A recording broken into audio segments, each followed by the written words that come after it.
Thank you very much. Good afternoon, everybody. It's my pleasure to welcome everybody to the December 12th open meeting of the Guelph Police Services Board. And at this point, I'd like to call the meeting to order, and starting with our territorial acknowledgement. As we gather, let us take time to reflect on our privilege to live and work in Guelph, a city built over rich Indigenous histories. We are guests here, and we should reflect upon the responsibility to care for this land, the people who live here today, and the generations to come. If our actions today can move us toward reconciliation, we should take pause and make those decisions with intention and gratitude. This place we call Guelph has served as the traditional lands and a place of refuge for many peoples over time, but more specifically, the Atadewanderunk and the Haudenosaunee. This land is held as the treaty lands and territory with the Mississaugas of the Credit First Nation. Guelph lies directly adjacent to the Haldimand Tract and is part of a long-established traditional hunting ground for the Six Nations of the Grand River. Many First Nations, Inuit, and Métis across Turtle Island call Guelph home today. I'm going to ask if there are any declarations of conflict or pecuniary interest under the Municipal Conflicts of Interest Act. Hearing none, I'll declare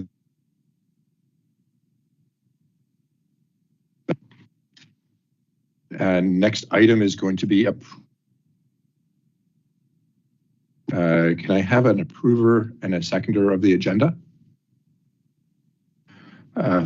Councillor Alt and seconded by Vice Chair Armstrong. And can I, all in favor? Thank you. Okay, now I'm going to be seeking a motion to approve the consent agenda, but if anybody would wish to have any of the items removed from the consent agenda and add to discussion, we can take care of that first. Hearing none, I'll just seek an approver of the agenda, of the consent agenda rather. Councillor Alt, seconded by Mayor Guthrie. All in favor? Opposed? Carried. Okay. Our next item is budget confirmation, and I'm going to turn to Chief Kobe, if you can lead us in that discussion. Sure, thank you very much, Mr. Chair. Just making sure you can hear me. Yes, we can. Perfect. So I wanted to, I'm going to let Sean is our new finance manager. He's going to walk the board through the report, and then we look forward to answering any questions after. And I just wanted to remind the board that as a confirmation year, we've worked to try to make sure that we build on the work done in 2024 after all the work that was done to build our multi-year budget, working with KPMG and many other community partners. I also want to acknowledge, and Sean's going to speak at this, our attempts to slow down the budget or to try to find reductions, and Sean's going to allude to why that simply wasn't possible from a community safety perspective. As we talked many times, we were already spending 4 years to phase in point in time growth enhancements that were required, which is why we quite simply couldn't face that any farther out. So without further ado, Sean, I'll let you lead us through, and then I'll be back, Mr. Chair, to answer any questions between Sean, myself, and the team of folks you see on the screen here today. Thank you. Thank you, Chief. Through you, Mr. Chairman. I've just got about a couple of minutes worth of comments about the report. So members of the board, this report seeks confirmation of both the operating and capital budgets for the year 2025. There are 4 appendices to the report. The first one is the KPM study from last year. The second one is an information report on human trafficking and intimate partner violence. The third one is an amended capital budget report reflecting the changes recommended in this report. And the last one is the detailed operating budget schedule, which provides a year-over-year comparisons. So essentially, both the 2025 operating budget and the 2025 capital budgets are consistent with the estimates developed last year as part of the multi-year budget process, with the following exceptions. First, the 2025 operating budget includes $606.7 thousand for 6 additional officers to be phased in over the year, along with the associated equipment. These resources will address the urgent need associated with the increase in human trafficking and intimate partner violence. Appendix B is an information report that provides a discussion on the issue and the rationale for the additional resources. And secondly, the amended 2025 capital budget report from September, which is attached as Appendix C. The estimates now include the $154.2 thousand in capital costs associated with the 6 additional officers in the operating budget. Just a reminder that the capital budget as presented in September this year, it did include $285,000 in costs associated with the impact of Regulation 392-23. That's the adequate and effective policing, and 393-23, which is the active attacker incidents. A discussion of those new regulations is included in that amended report.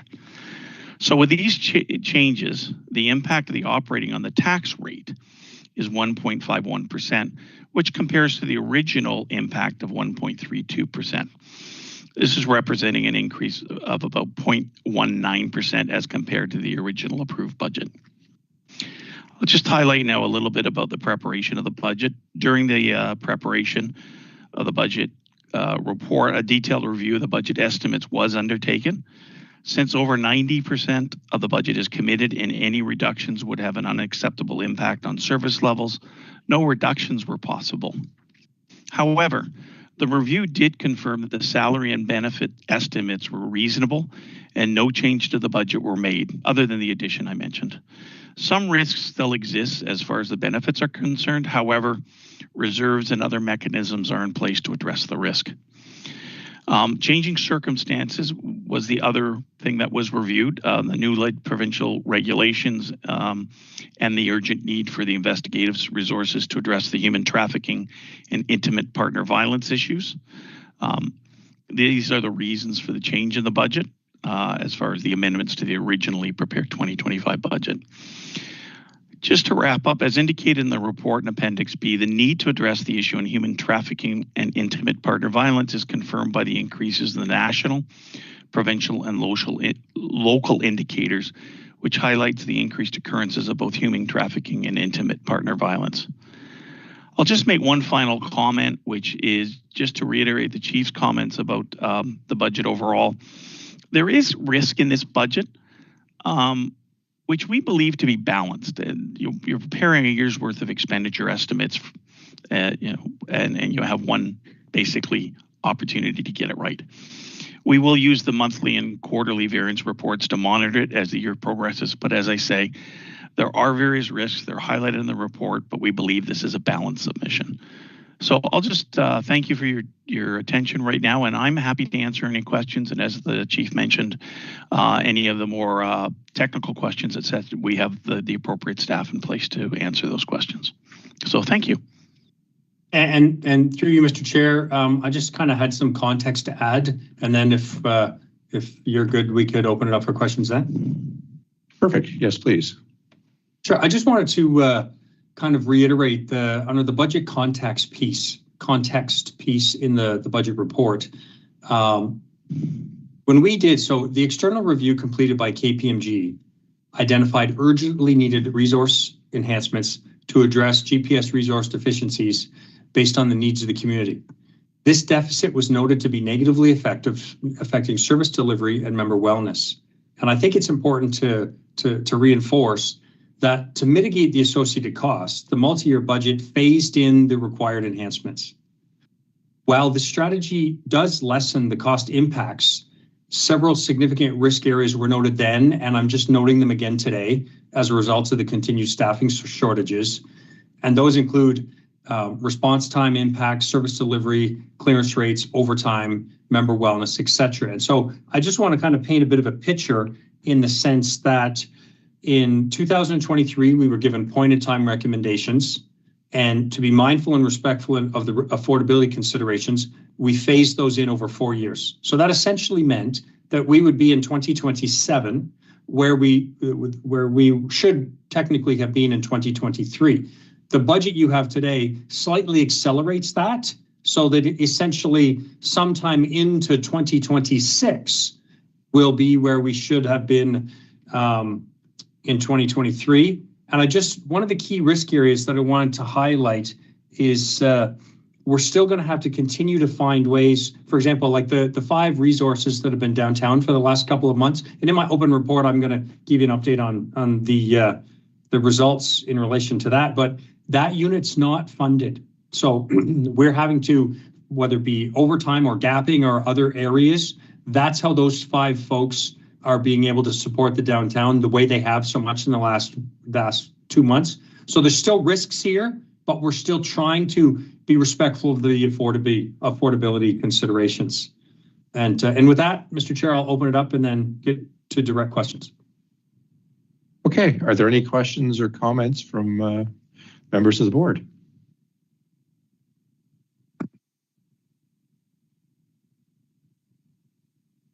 Chairman Sherry? I see, Councillor Roll. Thank you. Yes. Through you, Chairman Sherry, to Chief Kobe.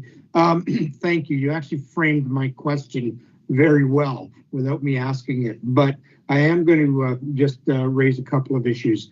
Certainly the overtime is a concern. It's apparent to me that what you're stating is we are still addressing that over the next 2 or 3 years.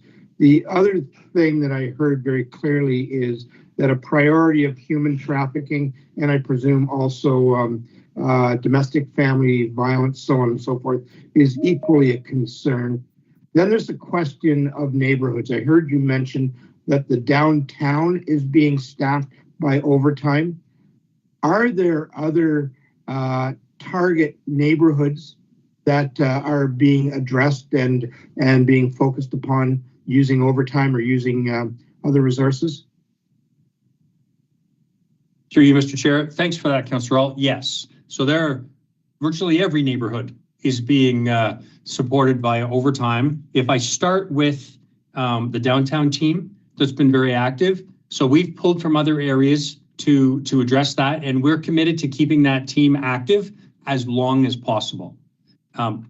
With respect to the sustainability of that, I can't guarantee how long that is sustainable, but we're going to do that as long as we can. Specifically, and I know you have a lengthy report, and I have Staff Sergeant Clark here, who I know you've all met several times in the last year. Our strategic plan, our consultations with our community, City Council last fall, I'm sure you all recall, City Council took an important step forward and declared intimate partner violence an epidemic in our city. And we have ample amount of data and a very ample amount of support in many, many ways. We have to appropriately address this issue. We are a hub for human trafficking. Intimate partner violence is an identified priority for our citizens, and we need to have an ability to implement those solutions now. Because as we've talked in years past, resources we bring today often take a year to come online. So it's not an instant, we don't flip a light switch and have all those resources. So the primary impact of this budget is to immediately address and support victims and survivors of human trafficking and intimate partner violence, to sustain that frontline response, to support our downtown community, and we have to make sure that we're also doing important work when it comes to our internet child exploitation, online child pornography, our online fraud, often targeting seniors. That's part of that has to be addressed. So there's just no room to keep delaying these things, which is why there's a slight acceleration this year. Thank you. So what I infer from that is that much of the additions to the budget are a consequence of priorities established by council, intimate partner violence, human trafficking, and the downtown as a specific area in the city that's being focused upon? 100%. Thank you very much. Chair Armstrong?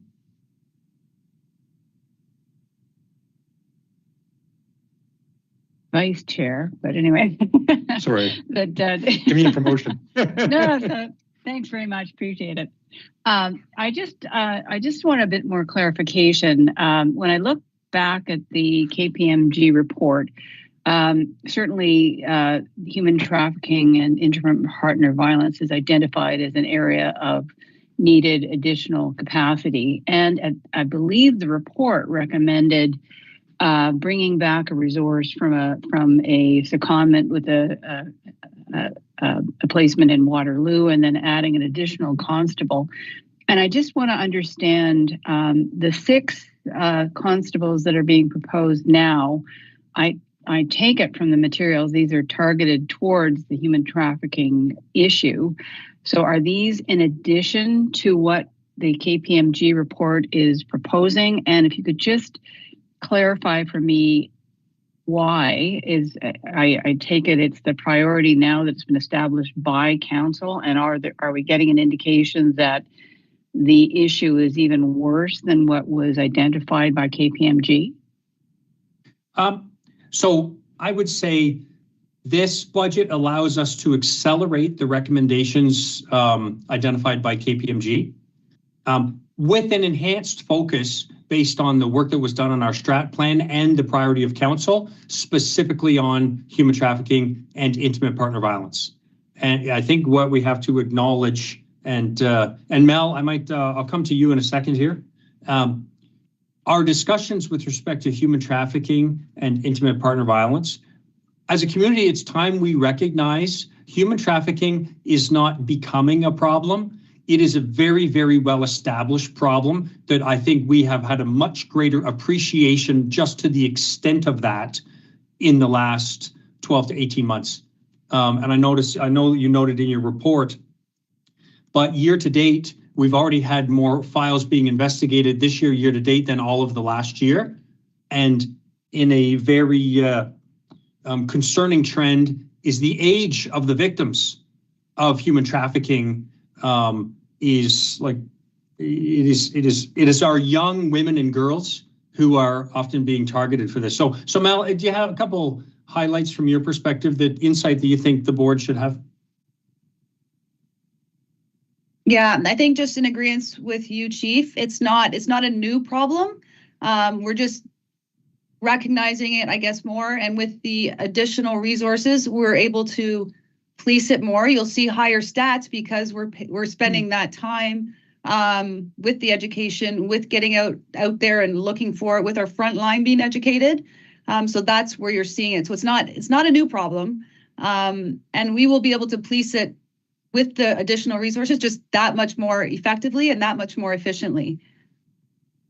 And I'll just add to Mel's comments, that much more collaboratively. So this is going to be a holistic approach where we include our community partners, where we work closely with Guelph Women in Crisis, where we work closely with victim services, where we seek to develop not just enforcement, but education, prevention, communication, and enforcement, so that it's a suite of proactive solutions, because doing what we can with what we have isn't good enough anymore. We need to acknowledge there's an issue, and I want our city to lead by example and take a holistic, proactive approach. And this is the start of that, and I would argue, the basic requirement to get going on that. Okay, thank you. Okay. Any other questions or comments? Mayor Guthrie, I can't see you on the screen. I know you're there. So if you are putting your hand up or anything, if you can just speak up. Yes, I did have my camera on there, but thank you for asking. You can hear me okay, Chair? Yes, I can. Thank you.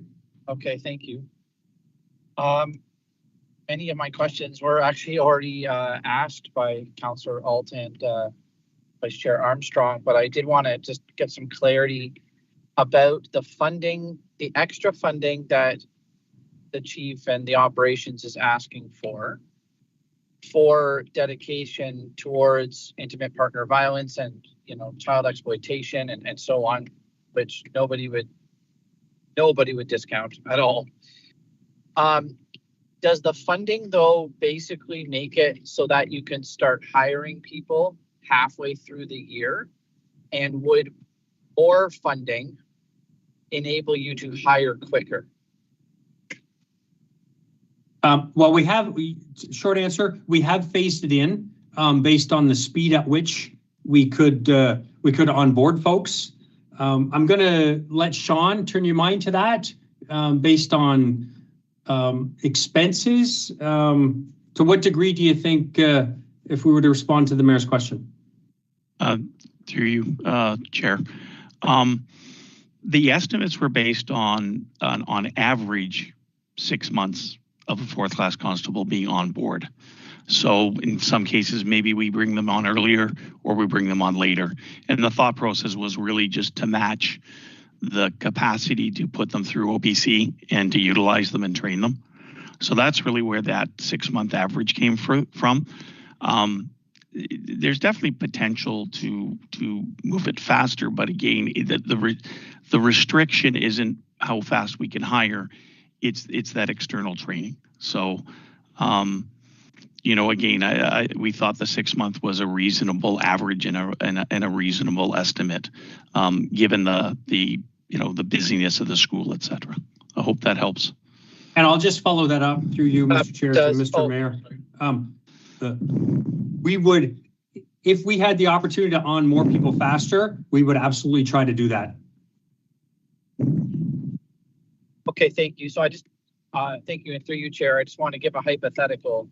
You put out the postings to try to bolster this department, and you get 3 individuals that don't need the training. That they're already doing this work somewhere else, and they want to apply to Guelph Police Services because it's so fantastic.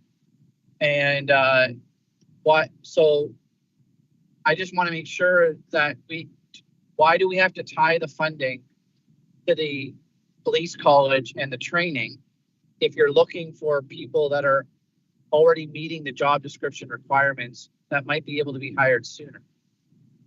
Well, and I guess so because these are sworn constables, for that to happen, there certainly is possible we'd have experienced officers from other areas. We're so used to being asked to you, Mr. Chair, Mr. Mayor, did we phase in the hirings? That's kind of our default. And again, we're trying to be respectful on the affordability side. If there was an opportunity to advance it, I will do everything in our power to advance those hirings based on funding. Okay, so I really thank you, and through you, Mr. Chair. I guess I respect the fact that there's the affordability challenge. Of course I do. And I respect the fact that you're trying to consider a phased-in approach to try to achieve some of that affordability factor. But at the same time, if the board was told right now, hey, if we were able to have an extra $250,000, and then we would be able to hire faster for an issue that we would all agree needs to be tackled as soon as possible. I think I just want to make sure that we know that, and we know it now before we look to actually approve the budget at the amount that you're asking for. Because I personally have no problem supporting a little bit of extra money if that meant that we could tackle this issue quicker.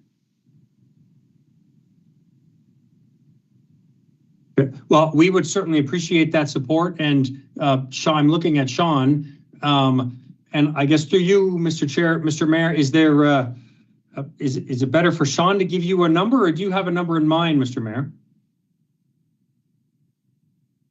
No, I don't have a number in mind, because I would like to have it quantified and clarified what you actually would need if we wanted to accelerate it even more.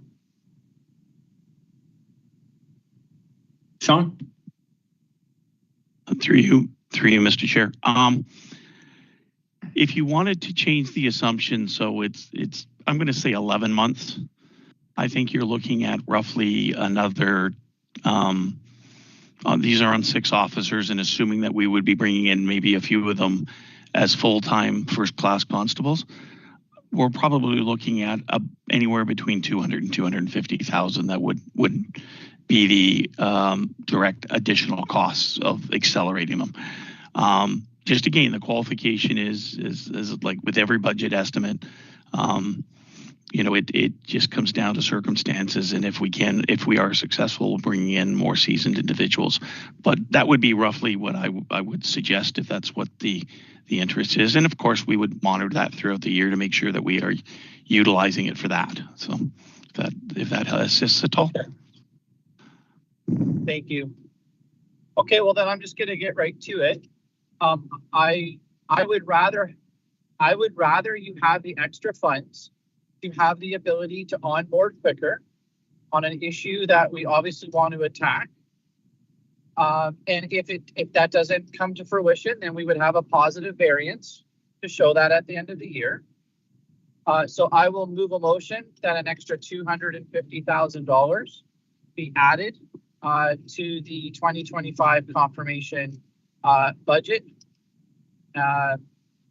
And we all know what it would be for, specifically for this extra to go on top of the 600,000 that's required. So my motion would be for $250,000 more to be added to the 2025 confirmation budget. I don't know if I have a seconder. I didn't run it by everybody, but I would rather do that now and see if we can onboard quicker and go from there. And that's my position. I'm happy to hear what my fellow board members feel on that. Okay, is there a seconder for the amendment? Vice Chair Armstrong has seconded. Okay. Any further discussion on that point? If I can just speak to it, I certainly support what the mayor is saying. And I guess my thinking is, as he has indicated, that we would add the additional amount to provide the opportunity to accelerate hiring if it's possible, on the understanding that we're, looking at this particular funding is earmarked for this, and we would be looking to see whether, in fact, we needed to use it by the end of the year. But certainly, certainly this is a crisis that that the chief has identified, that staff have identified, that the council is identifying as something of priority. That I certainly would support providing the resources necessary to deal with it. Okay. Councillor Ault. Thank you. I am in support of the principle. I would prefer that this come back with a breakdown, because that's a sizable increase to that $600,000. It's in excess of 33% increase on that. And I believe, Mr. Hewitt, and you could correct me if I'm wrong, it would be possible for you to bring back a more comprehensive statement about what that would bring. With any budget, I have a problem with doing things last moment without us understanding what the actual impact is. And I think my colleagues on council would appreciate that as well. I don't know whether it can come back before the January meeting, but I'm looking to see if that is possible. Through you, Mr. Chair, perhaps Leslie could, like with respect to timelines and stuff, I know that the city has given us some guidelines. Okay. I know that I'm cognizant of the presentations that the board had a couple of months ago about the emotional toll that this work creates on the people who do it, and question whether it's appropriate that it should be fourth-class constables and it should be perhaps people who are further along in their careers, and this shouldn't be, I don't think this is an entry-level position, so I think I would probably be inclined to support the motion for those reasons as much as for anything else. But I do, anyway, Mr. Sharma? Thank you, through you, Chair. I would support the motion as well. I'm just speaking to Councillor Ault's point. The $250,000 would be to expedite the process and recruiting new members for this this pandemic, or sorry, this problem we're going through, would asking for a report from the chief's office, would that slow counterintuitive what we're trying to achieve? What we're trying to expedite by giving it $250,000 extra to get this done? Will producing a report then set us back again to, in our timelines? I see Leslie has her hand up. Leslie? Yeah, I just wanted to advise, per what the chief suggested, the city will be meeting on January 22nd to confirm the external board budgets, but they are asking that our submission be to them by 4 p.m. on Friday, December 20th.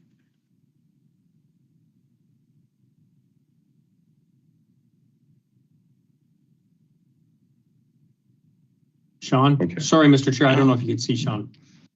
Yeah, through you, if I may assist through the chair. A couple of things. First of all, I want to clarify, when I say we budgeted for fourth class, we're on the assumption that that's what would come in through our regular process, and we would actually find the equivalent of 6 individuals that are more seasoned that would move into the investigative services. So it's sort of like a domino effect. So we get the advantage of budgeting at a lower cost. And I was just going to offer if this would give a little bit more comfort, because I can tell you I've got my little spreadsheet in front of me here, and that 200,000 is coming straight out of the estimate I did for the gapping. I mean, I just took a percentage off of what the cost was, and I'd be more than happy to follow up individually if a summary or something would assist, because I agree it's not an insignificant amount of money, but at the same time, it's a fairly straightforward just discount calculation that was done. So if that assists. Sure.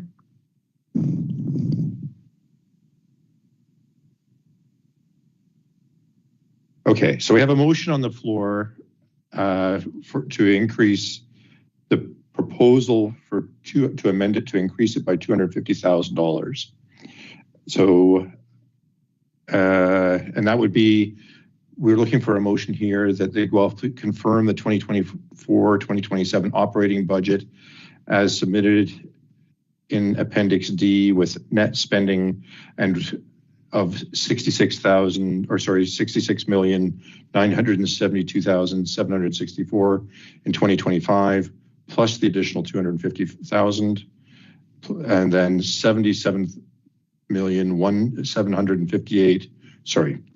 $71,758,192 in 2026, and $76,173,999 in 2027, to reflect the increase in 6 sworn constables required to address crimes related to human trafficking and intimate partner violence. Can I have a mover of that motion? Amended motion? Mayor Guthrie, a seconder. Vice Chair Armstrong, all in favor? Opposed? Carried.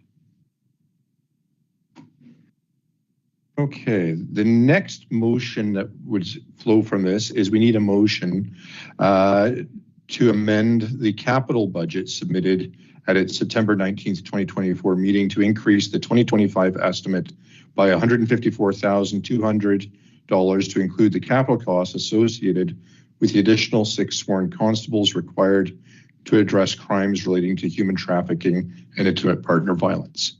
Could I have a mover for that, please? Mayor Guthrie, seconded by Vice Chair Armstrong. All in favor? Opposed? Carried. Then we need a further motion that the Guelph Police Services Board confirm the 2024-2027 capital budget as approved on October 19th, 2023, to include amendment amounts of $6,584,900 for 2024, $3,899,308 for 2025, $4,434,300 for 2026, and $6,547,100 for 2027 for the approved budget years. Can I have a mover?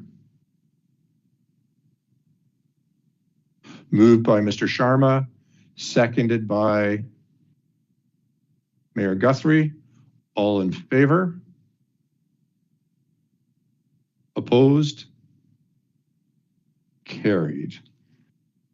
And finally, that the Guelph Police Services Board confirms the 2033 capital forecast, including amended amounts of $5,140,800 in 2028, $4,508,100 in 2029, $5,762,200 in 2030, $4,056,700 in 2031, and $4,909,300 in 2032, and $7,481,400 in 2033 for the information and planning purposes.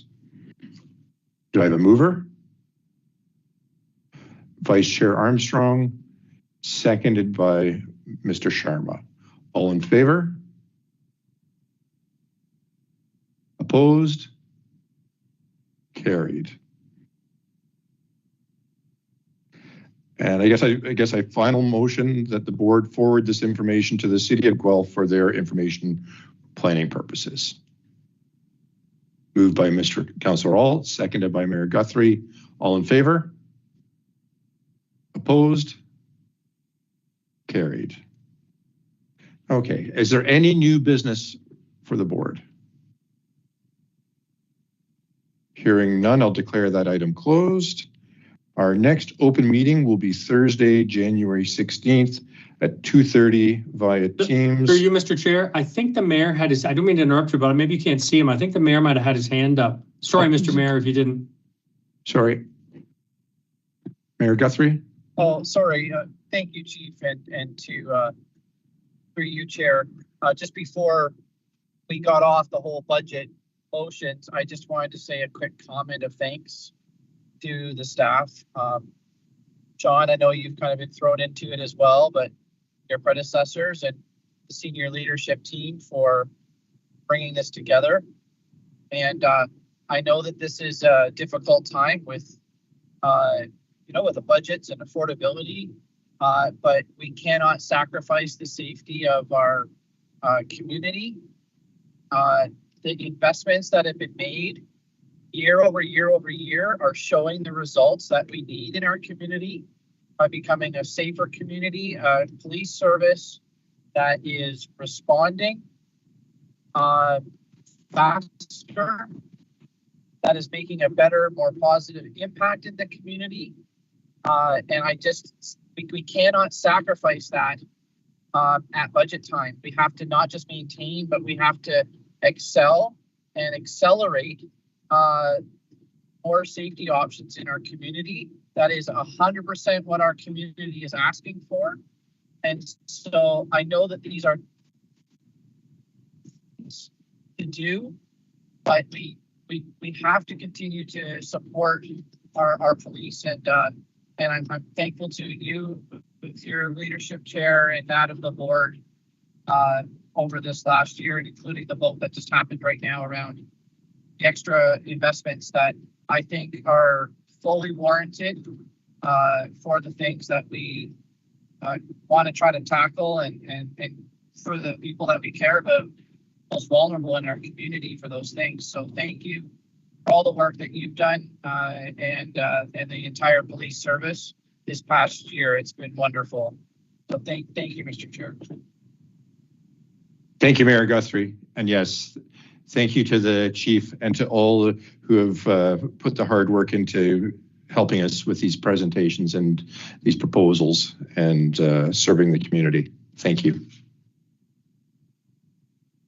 Okay, so our next meeting will be January 16th. And at this point, I am going to ask for a mover and a seconder for adjournment. Moved by Mr. Sharma, seconded by Vice Chair Armstrong. All in favor? Opposed? Carried. Thank you, everybody. And have a very happy and